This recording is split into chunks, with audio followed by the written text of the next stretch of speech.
অনুসরণে এই ভাষা আন্দোলনের মাধ্যমে নিজের রক্তকে বিলিয়ে দিয়ে আমাদের মাতৃভাষা বাংলাকে স্বাধীন করে।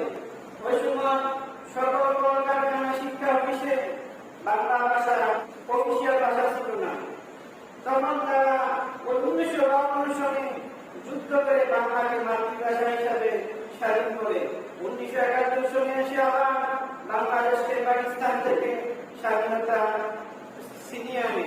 বাংলাদেশের মধ্যে ইসলাম পায় যদিও পরিপূর্ণভাবে প্রতিষ্ঠিত ছিল না, তারপর আমরা তেমন ভাবে বাধাগ্রস্ত ছিলাম না।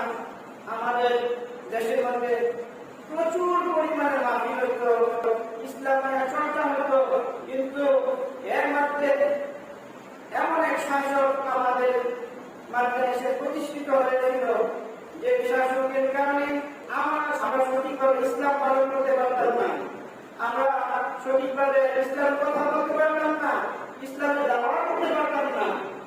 আমরা মুসলমান দাবি করি, কিন্তু আমরা পরিপূর্ণভাবে মুসলমানের হক আমরা আদায় করতে পারতাম না। যেমন রাসূল সাল্লাল্লাহু আলাইহি ওয়াসাল্লাম বলেন, বাল্লিগু আন্নী ওয়ালাউ আয়াত, তুমি একটা আয়াত যদি জানো এটা তোমার ভাইকে জানিয়ে দাও, যাতে করে সে আমলটা করতে পারে। রাসূল সাল্লাল্লাহু আলাইহি ওয়াসাল্লাম বলেন, কেউ যদি একটি আয়াত অথবা একটি হাদিস অন্যের কাছে প্রচার করে তাহলে সে আমল করেছে, সওয়াব হবে। তুমি দাওয়াত দেওয়ার কারণে সে সওয়াব হয়ে যাবে। কিন্তু আমরা এই দাওয়াতটা দিতে পারতাম না, নিজেকে অনেক সময় মুসলমান পরিচয় দিতে পারতাম না। ঢাকা বিশ্ববিদ্যালয়, জাহাঙ্গীরনগর বিশ্ববিদ্যালয়, চট্টগ্রাম বিশ্ববিদ্যালয়, রাজশাহী বিশ্ববিদ্যালয়, ওই বিশ্ববিদ্যালয়ের মধ্যে ছেলেরা তাদের মুখে দাঁড়িয়ে রাখতে পারতো না। দাঁড়িয়ে রাখলো, তাকে জঙ্গি বলে, তাকে উৎখাত করতো, তাকে মারতো, তাকে জেলে বন্দী করতো। এটাই এই জন্যই কি আমরা আমাদের বাংলাদেশকে স্বাধীন করা হয়েছিল। বিশ্বের মধ্যে আমাদের একজন রত্ন ছিল আল্লামা দেওয়ান হোসেন সাঈদী। সারা পৃথিবীর মধ্যে তিনি ইসলামের দাওয়াত দিয়ে গেছেন। 52 বছর তিনি কোরআন পড়া করছেন, কোরআনের তাফসীর করছেন। ওনার একটি মাহফিলে সূরা ফাতিহা, এই সূরা ফাতিহার তাফসীর করার কারণে মানুষগুলো এমন পাগল হয়ে গিয়েছিল, 46 জন বিধর্মী মুসলমান হয়েছিল শুধুমাত্র একটি মানুষ শোনার কারণে। আল্লাহ রাব্বুল আলামিন কেমন নিয়ামত দান করেছিলেন আমাদের এই বাংলাদেশের জন্য। ইরাক এবং ইরাকের যুদ্ধ, ওই সময় 73টি দেশের বড় বড় আলেমদেরকে, বিজ্ঞ লোকদেরকে দাওয়াত দিয়েছিল। এই 73টি দেশের মধ্যে প্রধান যিনি বানাইছেন তিনি ছিলেন আমাদের আল্লামা দেওয়ান হোসেন সাঈদী। এই আল্লামা দেওয়ান হোসেন সাঈদী তিনি নিজের মুখে বলছেন যে আমি সারা পৃথিবীতে 52টি দেশের মধ্যে ইসলামের দাওয়াত দিয়েছি, কোরআনের কথা বলছি, কোরআনের কথা বলার কারণে আমার নিজ হাতে এসে 600 উপরে বিধর্মী মুসলমান হয়েছে। এত বড় নিয়ামত আল্লাহ রাব্বুল আলামিন আমাদেরকে দিয়েছিলেন। যারা ইসলামকে পছন্দ করে না, ইসলামকে মানতে দেয় না মানুষকে, তারা কি করলো? আল্লামা সাঈদীকে দীর্ঘ 13টি বছর জেলের মধ্যে বন্দী করে তাকে ভুল চিকিৎসা করে তাকে হত্যা করেছে। কত বড় জালেম হতে পারবে? আলেমদেরকে ধ্বংস করতে চায়, ইসলামকে ধ্বংস করতে চায়। আমরা জানি ঢাকা বিশ্ববিদ্যালয়ের মধ্যে একটি হলের নাম হচ্ছে কাজী নজরুল হল। ওই হলের নাম ছিল কাজী নজরুল ইসলাম। তারা ক্ষমতায় আসার পরে ইসলামকে বাদ দিয়ে হলের নাম রাখলো কাজী নজরুল। কারণ তারা ইসলামকে সহ্য করতে পারে না, টুপিকে সহ্য করতে পারছিল না, দাড়িকে সহ্য করতে পারছিল না। এইরকম হাজার হাজার ঘটনা দেখা দেব যে তারা ইসলামের বিরুদ্ধে করছে। জাহাঙ্গীরনগর বিশ্ববিদ্যালয়ের মধ্যে তাদের একজন ছাত্র 100 মেয়ের সাথে জিনা করছে।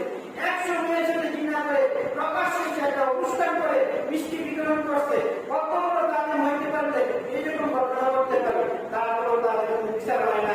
রাসূল সাল্লাল্লাহু আলাইহি ওয়াসাল্লাম বলেন, কিয়ামত দিনের আগে মানুষগুলো এখন নির্লজ্জ হয়ে যাবে, তারা পশুর মতো কাজ করবে, তাদের কোনো লজ্জা নাই। এই ছিলেন লজ্জা দিলে কিভাবে 100 মেয়ের সাথে জিনা করার পরে অনুষ্ঠান করে সবাইকে মিষ্টি বিতরণ করে এইভাবে নির্লজ্জতা এমন ভাবে তাকে আপনারা ছড়িয়ে দিয়েছিল। আমাদের দেশটাকে মুসলিম দেশ হিসাবে বলার মতো কোনো কিছু ছিল না। ঢাকা একটা ইভেন্ট করে ওই ইভেন্ট করে ছাত্রীরা বলতেছে আমাদের সরকার 90 জন ছাত্রী নষ্ট হয়ে গেছে। এই সরকারের এমপি মন্ত্রীদের বাসার মধ্যে আমরা চিন্তা হয়। যদি আমরা দেহকে কাজের সামনে উপস্থাপন না করি তাহলে আমরা আমাদের এই কলেজে লেখাপড়া করতে পারি না। 90% মেয়ে তাদের মন্ত্রীদের মাধ্যমে দেহকে ফিরিয়ে দিয়ে তারা এইভাবে তাদেরকে মনোরঞ্জন করছে। এটা কি মুসলমান দেশ? এই দেশের মধ্যে আমাদের মায়ের কোনো সম্মান নাই, আমাদের ভাইয়ের কোনো সম্মান নাই, ইসলামের কোনো সম্মান নাই, মসজিদের কোনো সম্মান নাই, মাদ্রাসার কোনো সম্মান নাই। রাসূল সাল্লাল্লাহু আলাইহি ওয়াসাল্লাম বলছেন যে দুনিয়ার মধ্যে সবচেয়ে উত্তম স্থান হচ্ছে মসজিদ, আর দুনিয়ার মধ্যে সবচেয়ে নিকৃষ্ট স্থান হচ্ছে বাজার। আর আমাদের বাংলাদেশের মধ্যে জাতীয় মসজিদ হচ্ছে বাইতুল মুকাররম মসজিদ। ওই বাইতুল মুকাররম মসজিদের মধ্যে নর্তকী এনে অর্থ লুপ্ত করে মসজিদের ভিতরে তারা অনুষ্ঠান করছে। কত বড় মুসলমান হলে আল্লাহকে না মানলে এরকম কাজ করতে পারে। তারা মসজিদে এসে গান বাজনা করছে, নর্তকী এনে এইভাবে তারা এইভাবে ইসলাম ধর্মকে ধ্বংস করতে করতে করতে করতে একবার বিশ্বব্যাপী ছিল এই বাংলাদেশ দরিদ্র থাকা কোনো মুসলমান রাষ্ট্র, কিন্তু বাস্তবে মুসলমান রাষ্ট্র ছিল না। আপনারা জানেন এই অনেক মসজিদ আছে, এই পাশে নৌকাশরী, অনেক মসজিদের এটার ভিতরে মূর্তিস্থলী। এই কাহিনীটা মদিনাশরীর ভিতরে মূর্তিস্থলী, এই পাশে একটা নৌকাশরীর ভিতরে মূর্তিস্থলী। এইভাবে আমাদেরকে যারা অত্যাচার করছে, নির্যাতন করছে, আমরা জুতা পাবে এই জুতা এক পায়ের ভিতরে তারা লিখে যাচ্ছে মুহাম্মদ নাউযুবিল্লাহ, আরেক জুতার ভিতরে আছে আল্লাহ। আমাদের ভিতরে কত আঘাত দিছে, আমাদের আল্লাহকে অপমানিত করছে, রাসূলকে অপমানিত করছে। যারা পাঁচ ফুট করছে, এই পাঁচ ফুটের মধ্যে মাঝখানে একটা কাগজ আছে, ওই কাগজের ভিতরে ভালো করে চেক করলে দেখা যেত এখানে একটা টাইগারের ছবি আছে, বাঘের ছবি। এটা কেন দিল?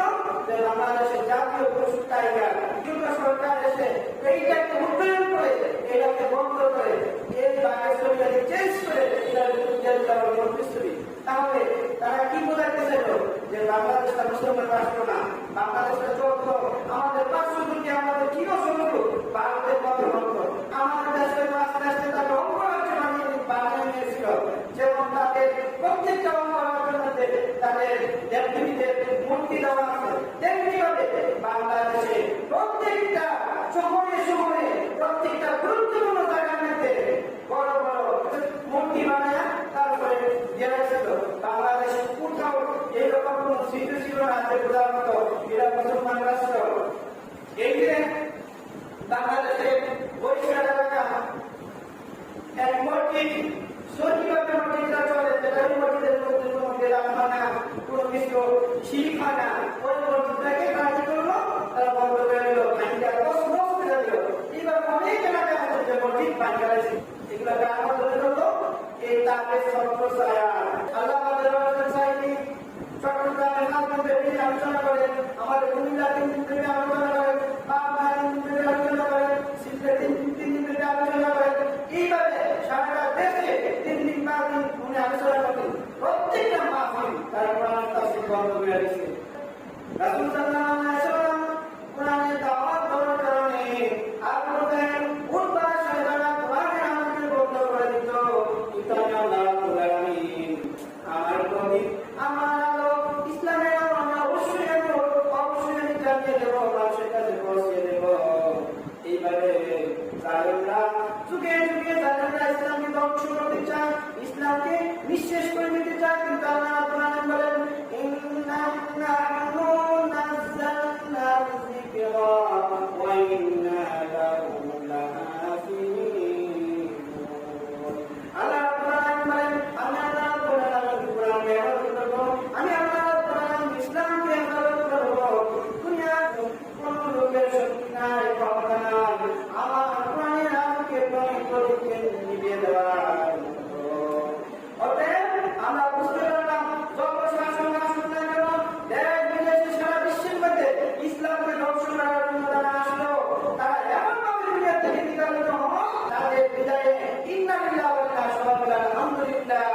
এমন একটা আমরা পাঠ করেছি। রাসূল সাল্লাল্লাহু আলাইহি ওয়াসাল্লাম বলেন কোন মুসলমান মানাবি করে তার জাহান্নামে অংশগ্রহণ করে এবং কাফের অংশগ্রহণ করার কারণে আল্লাহ কোরআনে দুই কিরাত সওয়াব দান করে দেবেন। সাহাবায়ে রাসূলুল্লাহ ইয়া হাবিবাল্লাহ দুই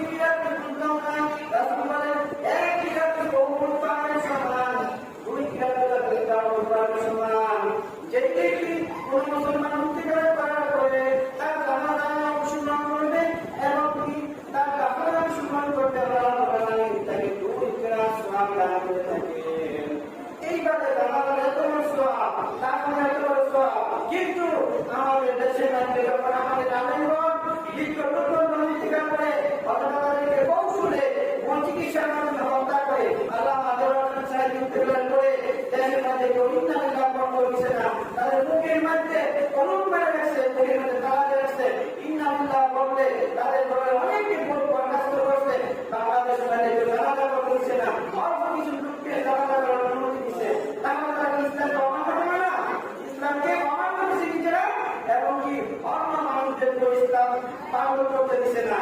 আমি ওই সময় টাঙ্গাইল ছিলাম, টাঙ্গাইল থেকে আমি রওনা দিলাম যে আল্লাহ সাইদ জানাজা বসতে হবো, গাড়ি করে করলাম, অর্ধেক রাস্তা আসার পরে শুনতে পেলাম যে আল্লাহ সাইদ জানাজা বাঁকা হবে না, ওনাকে পিরিজপুর পাঠানো হয়েছে। তারপর আমি যাইতে পারলাম না। আল্লাহর রহমতে আমি এই রাস্তায় আসার জন্য সবচেয়ে বড় কথা হচ্ছে আল্লাহ সাইদকে আমার রুটিন ছিল রাতে 4টা গেছে এবং দিনে 4টা গেছে, দৈনিক 8টা গেছে শুনতাম। ওনার আলোচনা শুনলে এমন কোনো মানুষ নাই যে সেই মানুষ তার হৃদয় টানবে না, ইসলামের পথে আসবে না। আর আমাকে কিভাবে একটি আলোচনা শোনার কারণে শিশুবৃদ্ধ মানুষ মুসলমান হন, নিজের ধর্ম ছেড়ে বা সবকিছু ছেড়ে তার দিন ছেড়ে অন্যটা ধর্ম দেওয়াটা যেমন তেমন করে না। উনি এমন একটা আলোচনা ছিলেন, উনি ইন্তেকাল করলেন, জানাজা করতে দিল না, এরপরে কি করলো আবার আমার দিল না, 1 মাস 2 মাস পুলিশ পাঠালো। তারপরে জানেন না কতগুলো জুলুম করছে, কতগুলো অন্যায় করছে যে তারা এই যে বাংলাদেশের মধ্যে কলেজ প্রতিষ্ঠিত হচ্ছে, স্কুল প্রতিষ্ঠিত হচ্ছে, শিক্ষা প্রতিষ্ঠান প্রতিষ্ঠিত হচ্ছে, হসপিটাল হচ্ছে, অনেক কিছু হয়েছে, সবাই সরকারি বেতন হয়েছে। কিন্তু আজকে আমাদের মসজিদের ইমামদের সরকারি বেতন নাই, মসজিদের মোতাবেক সরকারি বেতন নাই, যারা মসজিদের খাতে তার কোনো বেতন নাই, যারা তাদের কোনো বেতন নাই। যে কোনো সরকারে আসো ইসলাম সম্পর্কে গুরুত্ব দেয় না, আলেমদের গুরুত্ব দেয় না, হুজুরদের গুরুত্ব দেয় না। সরকার আসার পরে তারা পুরানো আইনকে অমান্য করলো। বাস্তবে কিভাবে আল্লাহ বলেন মিল্লাতা আবিকুম ইব্রাহিম ওয়া সাল্লাল্লাহু মুসলিমিন। রব্বুল আলামিন সকল মুসলমানের জন্য আমি জাতির পিতা বানায় দিলাম ইব্রাহিম আলাইহিস সালামকে। আল্লাহ কোরআন আয়াতে বলছে সকল মুসলমানের জন্য আমি জাতির পিতা বানায় দিলাম ইব্রাহিম আলাইহিস সালামকে। আবার বলি কেউ যদি ওই দলে থাকেন, আমি অন্য হাত জোর করে বলি, আমি কাউকে রায় করার জন্য কথাগুলো বলতেছি না, যেগুলো বাস্তব এগুলো বলতেছি। এই দল করার সবার অধিকার আছে, আপনি দল করবেন, কিন্তু তখন আপনি দল করতে পারবেন না যখন আপনার দল ইসলাম কিন্তু করতে হয়। দল কতক্ষণ করতে হবে যতক্ষণ আপনার দল ইসলাম প্রতিষ্ঠা করতে, ইসলামের আইন করতে আপনাকে সাহায্য করে। যখন আপনার ইসলামকে খারিজ করে জাহান্নামে নিয়ে যায়, তখন আপনার এই দলগুলোর অধিকার নাই। এই দলগুলি করেন রাসূল সাল্লাল্লাহু আলাইহি ওয়াসাল্লাম বলেন, দুনিয়াতে যে যাকে ভালোবাসে আসলে সাথে থাকবে। তাহলে ওই দলগুলি জাহান্নামে যায়, আপনিও জাহান্নামে যেতে হবে। একটু বিবেকে চিন্তা করেন। আল্লাহ নিজে বানাইছেন আমাদের জাতির পিতা ইব্রাহিম আলাইহিস সালাম, আর তারা কি করলো? তাদের কমিউনিটি ব্যক্তিকে তাদের পিতা বানাই দিল। তাহলে তারা কোরআনকে অমান্য করলো না? অবশ্যই কোরআনকে অমান্য করলো। আমি একটি কিতাব কিনলাম, তাফসীরের কিতাব, ওই কিতাবটা কেনার কারণে গেলাম লাইব্রেরিতে, যে কোরআনের তাফসীর কিনি। কোরআনের তাফসীর পৃষ্ঠাটা কোরআন দেখিতে জাতির পিতা বঙ্গবন্ধু শেখ মুজিবুর রহমান কিতাবটা কিনলাম। তখন এই পৃষ্ঠাটা কোরআন বিজ্ঞান পেয়েছে যে জাতির পিতা মুসলমানের সকল জাতির পিতা বলে আমাদের বঙ্গবন্ধু, কারণ আল্লাহ বললো জাতির পিতা ইব্রাহিম আলাইহিস সালাম। এখনো সময় আছে, আল্লাহ কাছে তওবা করুন। আল্লাহ বুঝতে পারছি না, আমাকে ক্ষমা করুন, না বোঝার কারণে আমরা এগুলো করছি, আমি আর এগুলোর মধ্যে যাবো না। আমাকে হেদায়েত করুন, ইসলামের পথে আনুন, ইসলামকে মানার প্রস্তুত। আল্লাহ রাব্বুল আলামিন পবিত্র কোরআনে বলেন, والذين كفروا وكذبوا بآياتنا أولئك أصحاب النار هم فيها خالدون. ربنا يقول والذين كفروا وكذبوا بآياتنا سيبكي আমার কোরআন অস্বীকার করলো, আমার কোরআন মিথ্যা মনে করলো। আল্লাহ বলেন أصحاب النار هم فيها خالدون আল্লাহ রাব্বুল বলেন তারা জাহান্নামে থাকবে আল্লাহ আয়াতকে অস্বীকার করলে আল্লাহ আয়াতকে অমান্য করলে তাহলে কোথায় থাকবে চিরকাল জাহান্নামে থাকবে তারা হাদিস অমান্য করলো কোরআন আয়াতকে অমান্য করলো আল্লাহ রাব্বুল রাসূল সাল্লাল্লাহু আলাইহি ওয়াসাল্লাম বলেন ছেলে কওমকে সাথে দিতে পারবা এরকম ছেলে স্বাভাবিক হয় একটা মেয়ে স্বাভাবিক হয় সন্তানকে বিয়ে দিতে পারবা একটা ছেলে স্বাভাবিক হয় তাকে বিবাহ দিতে পারবা কিন্তু তাকে কোনো একটা পড়াশোনাকে কোনো নিয়ে বিবাহ দেওয়া কোনো দিব না এইভাবে ইসলামের আইনকে তারা গোটা বিশ্বে হত্যা করার জন্য নিয়ে আসছিল একটা মেয়ে যদি বয়স 18 বছর না হয় তাহলে তাকে বিয়ে দেওয়ার কোনো অনুমতি নাই কিন্তু ইসলাম কি বললো তোমার মেয়ে যদি স্বাভাবিক হয় তারপরে তাকে বিয়ে দিতে পারবা রাসূল সাল্লাল্লাহু আলাইহি ওয়াসাল্লামের স্ত্রী আয়েশা রাদিয়াল্লাহু তাআলা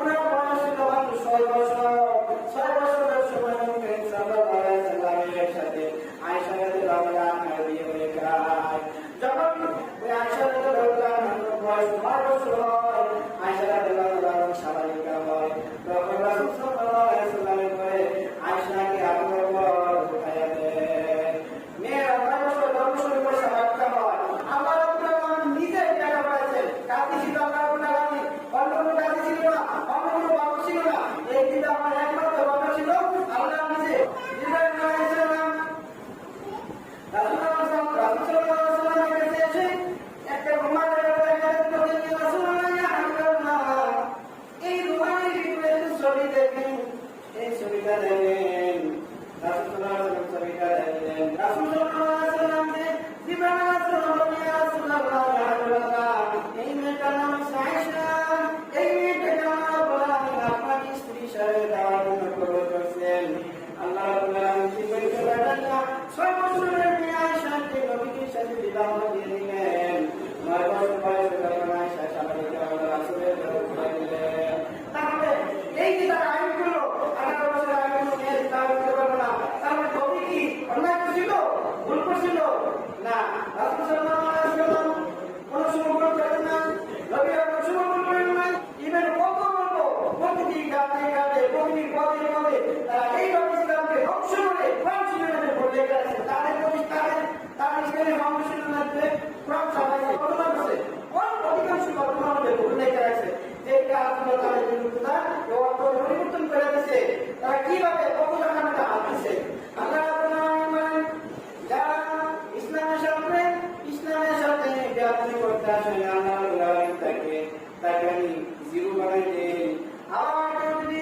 জিরো থেকে ইসলামকে প্রচার করতে জানার জন্য আসে আল্লাহ রাব্বুল আলামিন তাকে হিরো বানিয়ে দেন আমরা অনেক নাম শুনছি আবু তাহের কি আবু তাহের হচ্ছে মুরুখের পিতা আবু তাহের হচ্ছে মুরুখের পিতা এই আবু তাহের নাম ছিল আবুল হাকাম অর্থ ছিল জ্ঞানীর পিতা তখন এই আবু তাহের যখন ইসলামের বিরুদ্ধে ছিল কোরআনের বিরুদ্ধে ছিল তখন আল্লাহ তাআলা তাকে আবুল হাকাম থেকে আবু তাহের পরিণত করে দিল তেমনি ভাবে ওমর রাদিয়াল্লাহু তাআলা যখন কোরআনকে জানার জন্য আসলেন কোরআনকে মানার জন্য আসলেন কোরআনকে বোঝার জন্য আসলেন নবীকে জানার জন্য আসলেন আল্লাহকে জানার জন্য আসলেন এই ওমর রাদিয়াল্লাহু তাআলা কে আল্লাহ রাব্বুল আলামিন অত বড় সম্মান দিলেন প্রত্যেকটা পৃথিবীর বাদশা বানিয়ে দিলেন একদিন ওমর রাদিয়াল্লাহু তাআলা কান্না করতেছেন এমন সময় তার সাথে জিজ্ঞেস করতেছে ওমর তুমি কান্না করো তুমি কান্না করো ওমর রাদিয়াল্লাহু তাআলা বলেন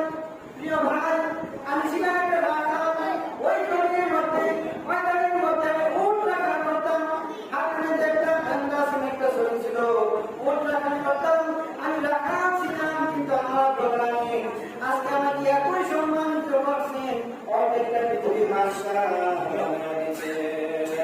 ইসলামকে যারা জানার জন্য ইসলামকে বোঝার জন্য ইসলামকে মানার জন্য যারা অগ্রসর হয় যারা আল্লাহ রাব্বুল আলামিন তাদেরকে সফলতা দান করেন আল্লাহ রাব্বুল আলামিন বলেন ওয়াল্লাযীনা জাহাদু ফীনা লানাহদিয়ান্নাহুম সুবুলানা যারা ইসলামকে জানার জন্য মানার জন্য আল্লাহ রাব্বুল আলামিন তাকে দুনিয়া এবং পরকালে সফলতা দান করি আর ইসলাম করতে আসে তারা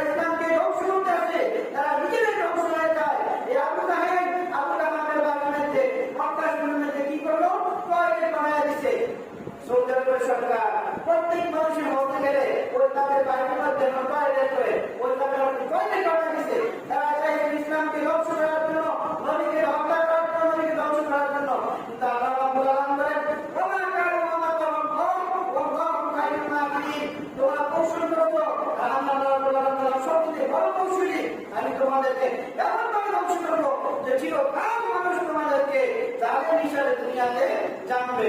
বর্তমানে আমরা যে যুগ পাইয়াছি দীর্ঘ 16টি বছর এমন অত্যাচার নিজেদের মহিলারা কোরআন মানতে পারতো না, কোরআন বুঝতে পারতাম না, মাটি করতে পারতাম না, প্রতীক পরিচালনা করতে পারতাম না।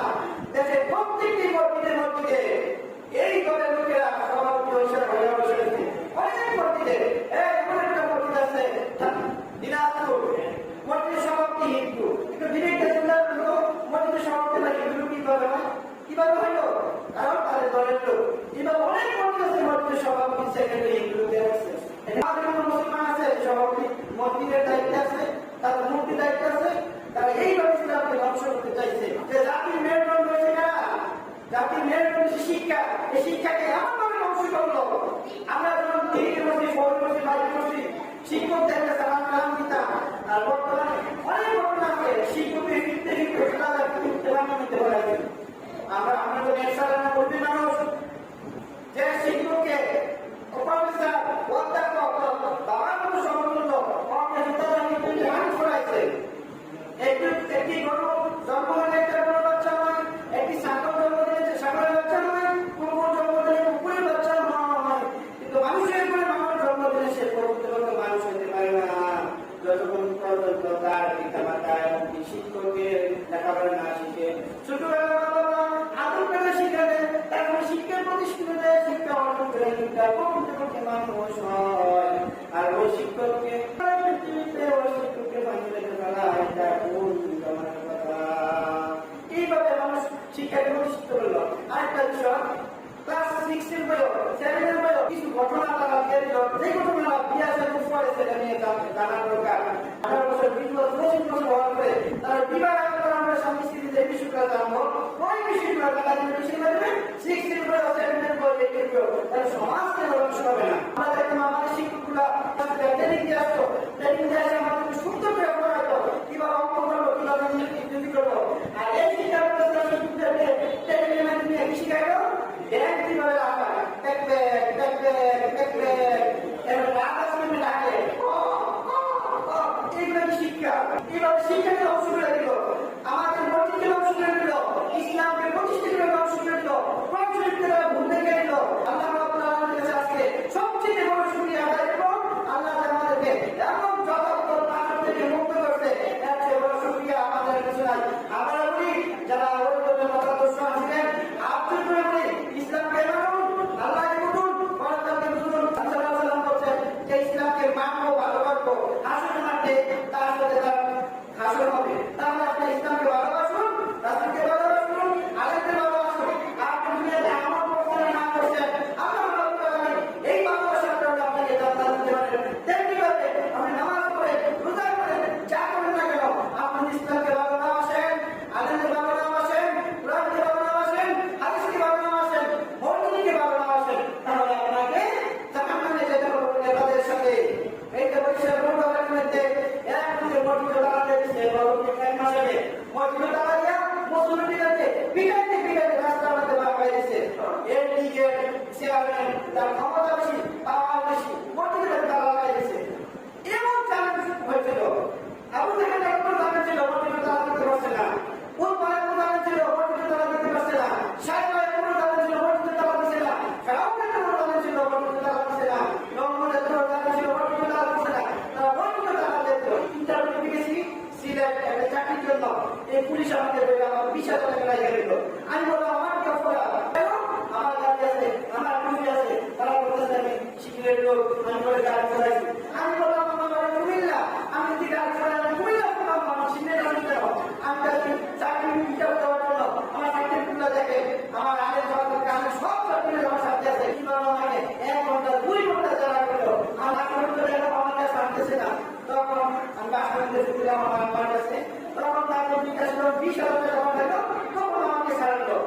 এইভাবে কত ঘটনা বলতো তারা কি অত্যাচার বিচার করছে। যারা